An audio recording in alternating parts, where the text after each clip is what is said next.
Bom dia, você está ouvindo Astrologia Tradicional, Astrologia sem New Age, para quem quer aprender os segredos do passado e do futuro. Hoje vamos ouvir a entrevista com o astrólogo tradicional Marcos Monteiro. Marcos Monteiro é especialista em horária e ele também estudou com o famoso astrólogo inglês John Frawley. E ele tem um curso de astrologia horária para quem tem interesse em realmente se desenvolver nessa área. A astrologia horária, para quem não conhece, é a astrologia que responde a perguntas concretas e objetivas, mais ou menos como o tarô. Nada de respostas vagas e contraditórias e cheias de ambiguidades, e sim respostas claras e concretas para perguntas como: vou conseguir emprego no próximo ano? Ou onde está meu cachorro perdido? Todas essas coisas podem ser respondidas com a horária. Nessa entrevista, nós vamos primeiro falar sobre as primeiras experiências que o levaram à astrologia tradicional, quais foram seus primeiros grandes sucessos na horária, seu aprendizado com o astrólogo John Frawley e, terminando nessa primeira parte, nós vamos discutir os problemas das chamadas considerações antes do julgamento. Então fique conosco.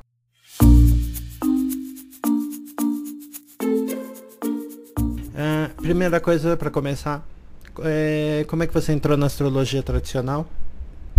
Bom, vamos começar agradecendo você, que quando eu comecei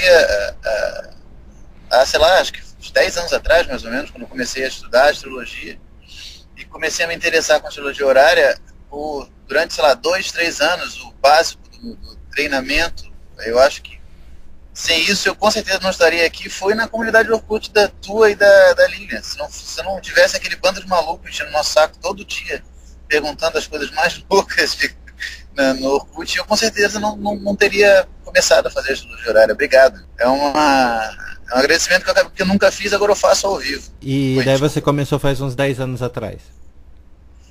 Eu na verdade, eu fazia biologia e eu comecei a me interessar por alguns problemas relacionados ao conceito de espécie, e isso foi me levar para estudar simbolismo, e eu acabei estudando astrologia, e com aquela... A gente é educado para achar que a astrologia não funciona, e sempre fica aquela, será que isso funciona? É por isso que comecei a estudar horária. E eu acho que, no fundo, por esse meu caminho ser um pouco diferente das pessoas, eu tenho uma vantagem muito grande. Não, a culpa, como é que se diz? O mérito não é meu, mas eu tive uma sorte danada que eu nunca estudei astrologia moderna. Eu fui saber o que é astrologia moderna depois de estudar astrologia tradicional. Então, se o pessoal normalmente primeiro estuda moderna, aí vai para tradicional e vê aquele bando de maluquice e acha um negócio estranho, imagina para mim que nunca cheguei a estudar, eu nunca gostei de Quiron, eu nunca achei que Plutão regesse algum signo, alguma coisa assim. Okay. Mas resumindo é isso. Eu comecei primeiro a responder perguntas lá na comunidade de vocês do curso de graça, um tempo, e o pessoal, de vez em quando, alguém me pedia por e-mail, e eu comecei a levar mais sério, comecei a fazer profissionalmente, comecei a estudar que nem um maluco, a treinar um monte, e acabei fazendo o curso do Frawley. Eu conheci o John Frawley no Facebook, como é que são as coisas, uns 3 anos atrás, e acabei fazendo o curso dele em 2012. Se eu não estou enganado, 2012. O curso dele demora quanto tempo? Demora o tempo que eu fiz perto do tempo mínimo, mas como eu disse, eu já entrei tendo estudado um tempão, e ele monta o curso a princípio para mesmo quem não saiba nada de astrologia. Então, o curso varia entre 6 meses e 2 anos, eu lembrei uns 7 meses, eu levei uns 6, 7 meses. Ele veio rápido. Okay. Porque a primeira parte tem muita coisa de matar os furos do conhecimento básico, e isso, graças a Deus, consegui fazer rápido. Fala pra mim, Marcos, porque tem um monte de pergunta que me mandaram. E tá aqui, vamos por ordem. A primeira horária que realmente funcionou. Que deu aquele estalo, que falou, meu Deus, essa merda funciona. Se eu não me engano, porque no começo você sempre fica naquela dúvida se está funcionando mesmo ou você está se enganando. Porque você já achava que ia dar, você está torcendo a análise, mas eu lembro eu tinha 2 esquilos da Mongólia, e um deles fugiu. As minhas enteadas, na época, eu era casado com a mãe do meu primeiro filho, e a gente tinha um casal de esquilos da Mongólia, daqueles são os roedores pequenininhos de estimação.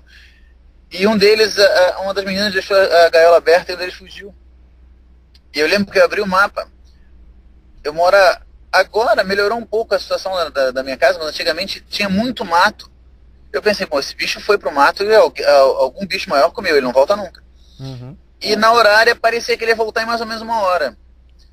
Olha, para não dizer que era 1 hora exata, eu acho que eram 58, 59 minutos depois que eu abri a horária, ele aparece na varanda. Eu falei, não, cara, isso funciona.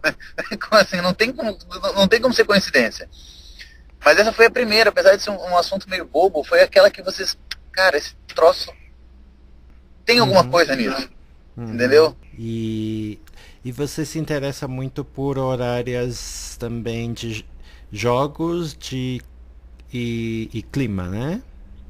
Sim, sim. Eu na verdade, eu gosto, acho que de quase todo tipo de horária. Mas é porque jogos eu me empolguei lendo o livro do Frolley e comecei a testar esse negócio, o Sports Astrology. Então primeiro vamos começar com algumas perguntas sobre horária para dividir então os blocos, tá certo? Então a primeira parte vamos falar um pouco sobre as horárias. O Lívio pergunta que diferenças você teve assim no seu processo de amadurecimento com o Frolley, ou você segue ele ao pé da letra? Eu sigo bastante o Frolley, mas eu acho que eu tento fazer com ele o que ele diz nas entrevistas que ele faz com Lily. Eu tento seguir o espírito do Frolley. Às vezes ele fala alguma coisa e simplesmente, cara, isso não faz sentido. E se eu pensar e continuar não fazendo sentido, eu vou fazer do jeito que eu acho melhor. Eu gosto muito da abordagem que ele tem da horária, como é uma coisa que me... Baseada no bom senso. Sim, baseado no bom senso, isso é uma arte prática. Você com certeza tem até mais ciência disso do que eu, porque tá no meio astrológico há mais tempo. Tem muita gente que simplesmente faz uma tese em vez de responder horária. E isso sempre me incomodou, assim, você lê um texto de 4 páginas e não sabe direito qual foi a resposta que a pessoa deu. E o Frolley não, ele pode errar, mas ele sempre dá uma resposta. E essa abordagem prática, essa pé no chão, é um negócio que me fascinou, que me conquistou mesmo. Você fala. Você pode dar algum exemplo? Você pode dar algum exemplo de alguma coisa que você falou que às vezes ele não faz sentido? Bom, eu lembro de um... Ele tem umas horários que ele diz que não são respondíveis, que ele não gosta de responder. Uma delas é sobre paternidade, e eu discordo radicalmente. Porque na cabeça dele, as perguntas sobre paternidade é do filho sendo criado 40 anos pelo pai e resolveu saber se o pai era o pai biológico mesmo. E aqui no Brasil a gente vê o contrário, né? É muito comum a pessoa perguntar, cara, esse filho que essa mulher está carregando é minha, ou porque ela vai pedir pensão, ou eu quero casar, mas eu não sei se o filho é meu. E eu acho essa pergunta, eu não acho essa pergunta pior do que muitas outras que a gente recebe.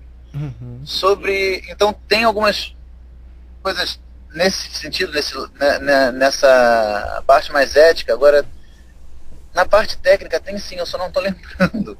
Não, sem problema. Mas, por exemplo, a questão de recepção, que o Frolley, digamos, inverteu a nomenclatura, mesmo supondo que ele seja certo, ele inverteu totalmente a nomenclatura e não quis mudar depois.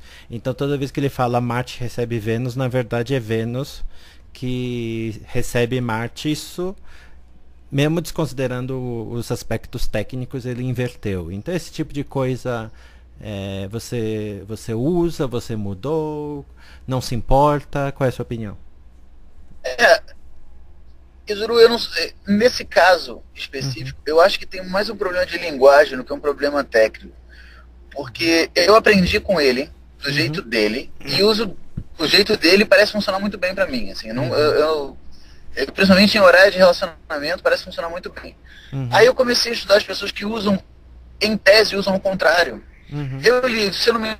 não, porque a minha impressão é que as pessoas fazem mais ou menos do mesmo jeito, só que dão os nomes, bom, pra mim é o nome ao contrário, né? Mas assim, como se eu usasse o nome ao contrário, entendeu? Eu não sei se você nota isso, mas eu vi exemplos de outras pessoas. Eu não lembro qual foi o astrólogo que eu lembro até de uma análise natal, uma pessoa que deu um exemplo, um mapa natal, e apesar dele falar o contrário do que eu aprendi, ele estava fazendo as mesmas coisas. Tipo, não interessa se você fala, Marte recebe Vênus ou Vênus recebe Marte. Mas quando Marte está em Libra, ele quer as coisas que simbolizadas por Vênus. É a mesma coisa, é mais ou menos isso que a gente faz. Eu acho que é um problema mais linguístico do que técnico, graças a Deus, porque senão alguém está fazendo as coisas ao contrário.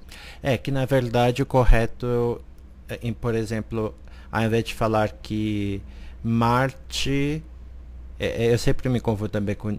Bem, vamos dizer, ao invés de Marte recebe Vênus, o correto mais seria ele dizer que Vênus é o dispositor de Marte. Só tem um caso realmente que eu conheço que dá um grave erro, mas isso daí não importa, não importa tanto. Ou seja, realmente não é que faça tanta diferença, é mais a questão de como as pessoas agem. Eu, por exemplo, eu nunca uso o conceito do Froller de dispositores em horárias românticas, porque não faz muito sentido para mim, porque 80, 90% do tempo a pessoa que realmente ama mais ou quer mais a relação é a pessoa que está perguntando, não faz muito sentido. É muito raro. Eu uso as recepções mais para tentar descobrir outras coisas na relacionamento. Por exemplo, quando acontece essa exceção, da pessoa tá perguntando, mas não tá interessada na pessoa. Mas realmente é isso que você falou, assim, a horário é feijão com arroz, você não precisa saber muito bem a recepção, porque obviamente a pessoa não perguntaria se não tivesse nem aí, né? Quando ela está interessada em outra coisa que não é a pessoa, a gente tem que descobrir o que é essa coisa, mas com certeza em alguma coisa ela está interessada. Ninguém vai para o astrólogo, perde tempo e dinheiro para perguntar uma coisa que não interessa. A Nayara gostaria de saber mais sobre como você usa planeta retrógrados nas suas horárias. Eu sei que depende de cada horária, mas poderia dar um exemplo? O meu conceito de retrógrado mudou muito desde que eu comecei a estudar. Porque quando a gente começa a ler os textos antigos, a ideia é que retrógrado é quase uma sentença de morte, né?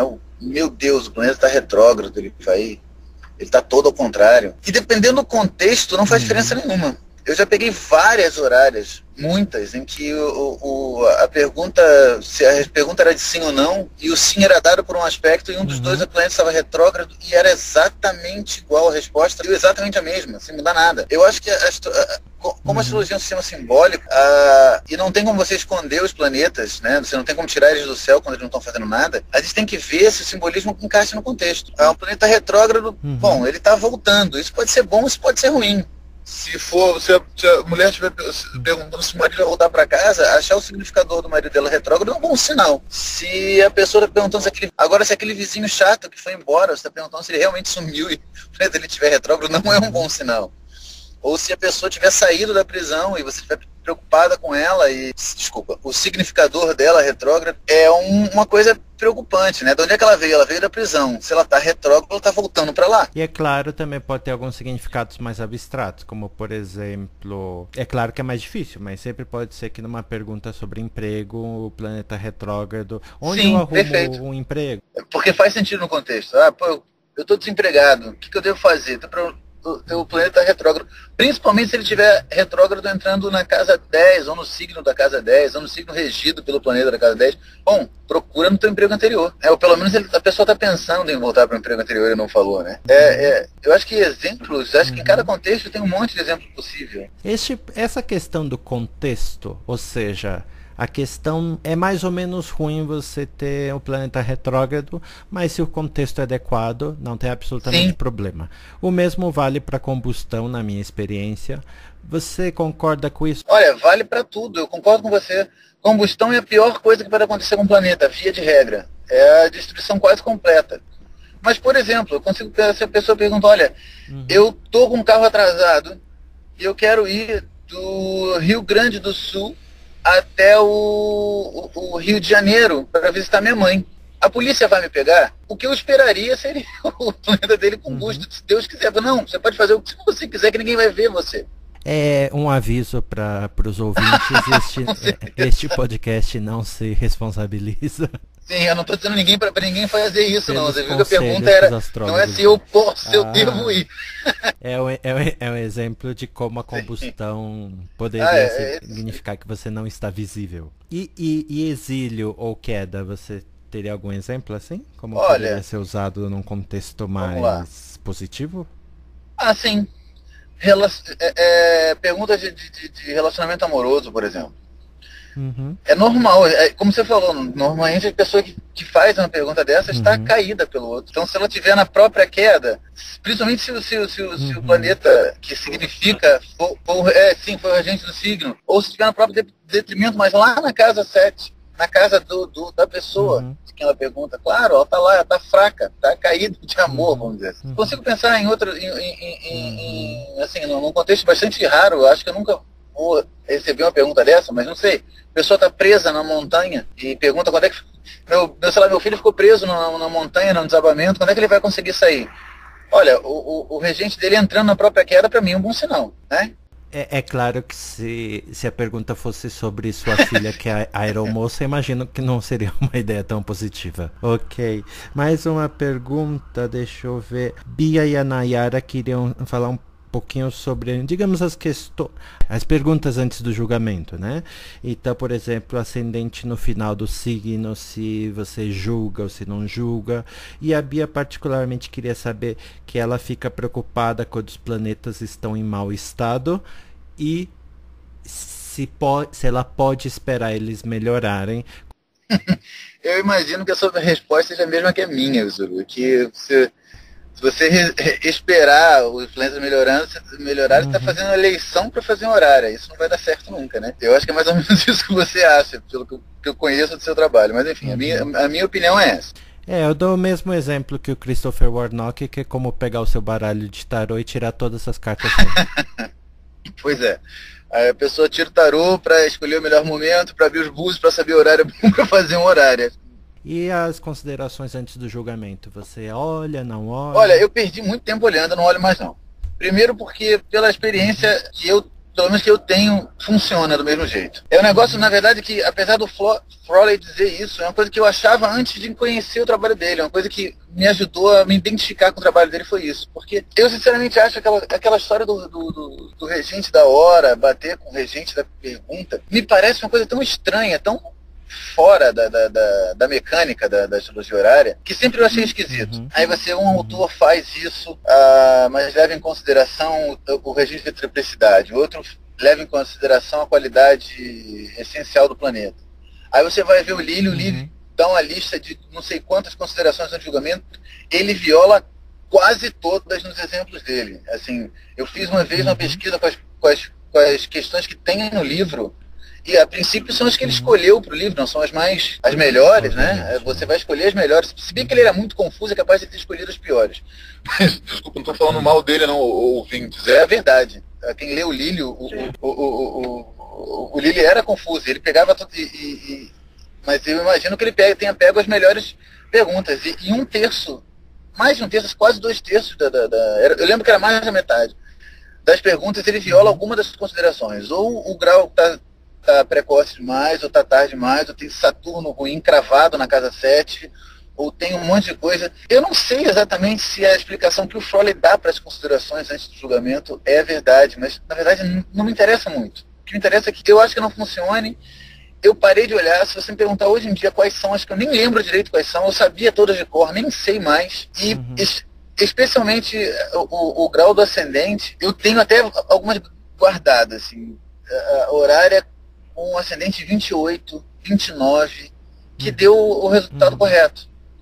E sem aquele sentido, aquela ideia, que é uma ideia boa, mas o pessoal exagera, eu acho que os graus tardios, a pergunta já foi definida, você já sabe o que vai fazer e nada pode mudar. Gente, mas se a pergunta for, vai chover amanhã, não faz sentido, entendeu?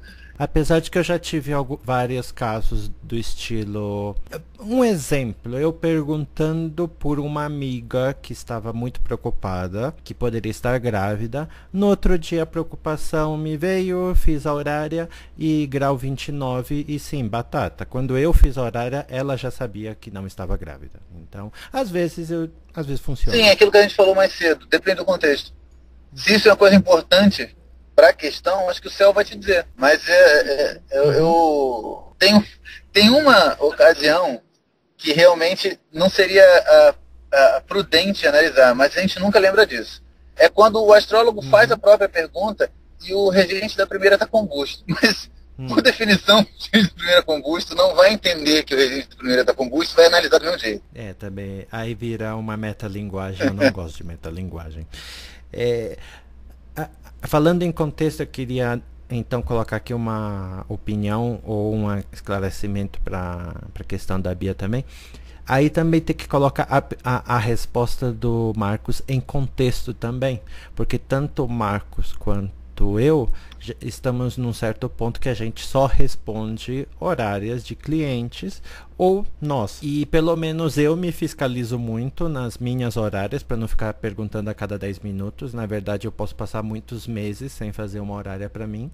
E as horárias de clientes, por sua natureza, são pessoas que querem alguma coisa muito. Então, na grande maioria das vezes, realmente, tanto na prática do Frolley, quanto na prática minha, quanto na prática do Monteiro, você pode ignorar as considerações, porque você sabe pelo contexto que a pessoa quer a resposta. O problema principal fica quando você está analisando perguntas para aprender, sabe? Aquela coisa perguntar para todos os amigos. Não, sim, eu concordo com você. Até porque, mesmo que você depois ignore as considerações, é outra coisa que na didática que eu discordo do Frolley. Ele acha que a gente não tem nem que ensinar isso para os alunos, porque isso fica na cabeça dos alunos e trabalha. Eu acho que não tem que saber as considerações, sim, mesmo que depois ele viole. Porque ajuda ele a manter até uma noção do céu mesmo, das posições, do que é. Eu acho interessante. Mas uma coisa que você tocou num ponto, eu não sei se perguntar isso depois, um ponto bastante importante para mim, pelo menos. É o fato da quantidade de perguntas que você faz. Eu acho que quando a pessoa está aprendendo, ela tem que fazer o máximo que ela puder. Pergunta sobre se aquela flor vai cair, se o vizinho vai dar oi, se o carro vai ligar em 2 ou 3 segundos. Faz um monte de pergunta para se familiarizar com o mecanismo. Mas depois que você aprende, a ideia é fazer o mínimo possível, tanto para o próprio astrólogo quanto para o cliente.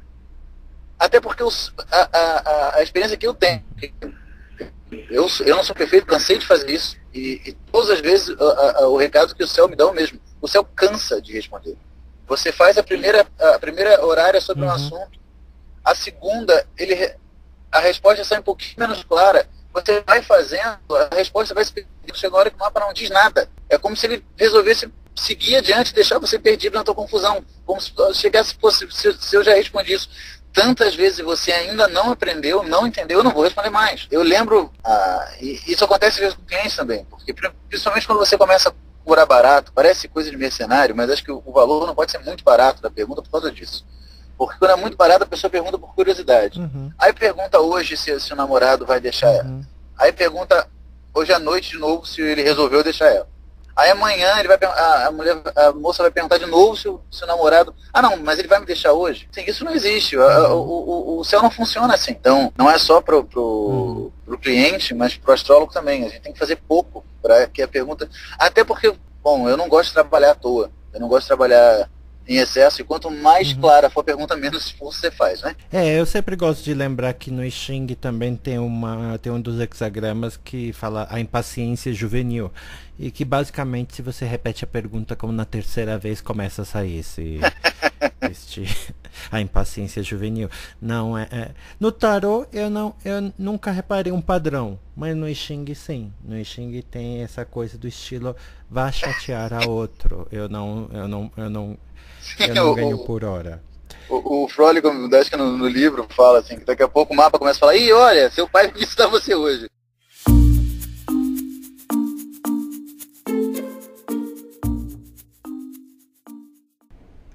Espero que tenham gostado dessa primeira parte da entrevista. Deixe seus comentários abaixo, inscreva-se no canal ou procure mais informações, vá para astrologiatradicional.com.br ou mvmonteiro.wix.com. E esperamos vocês para a segunda parte da nossa entrevista, quando eu e Marcos vamos falar um pouco sobre astrologia médica, temperamento e astrologia natal. Até lá!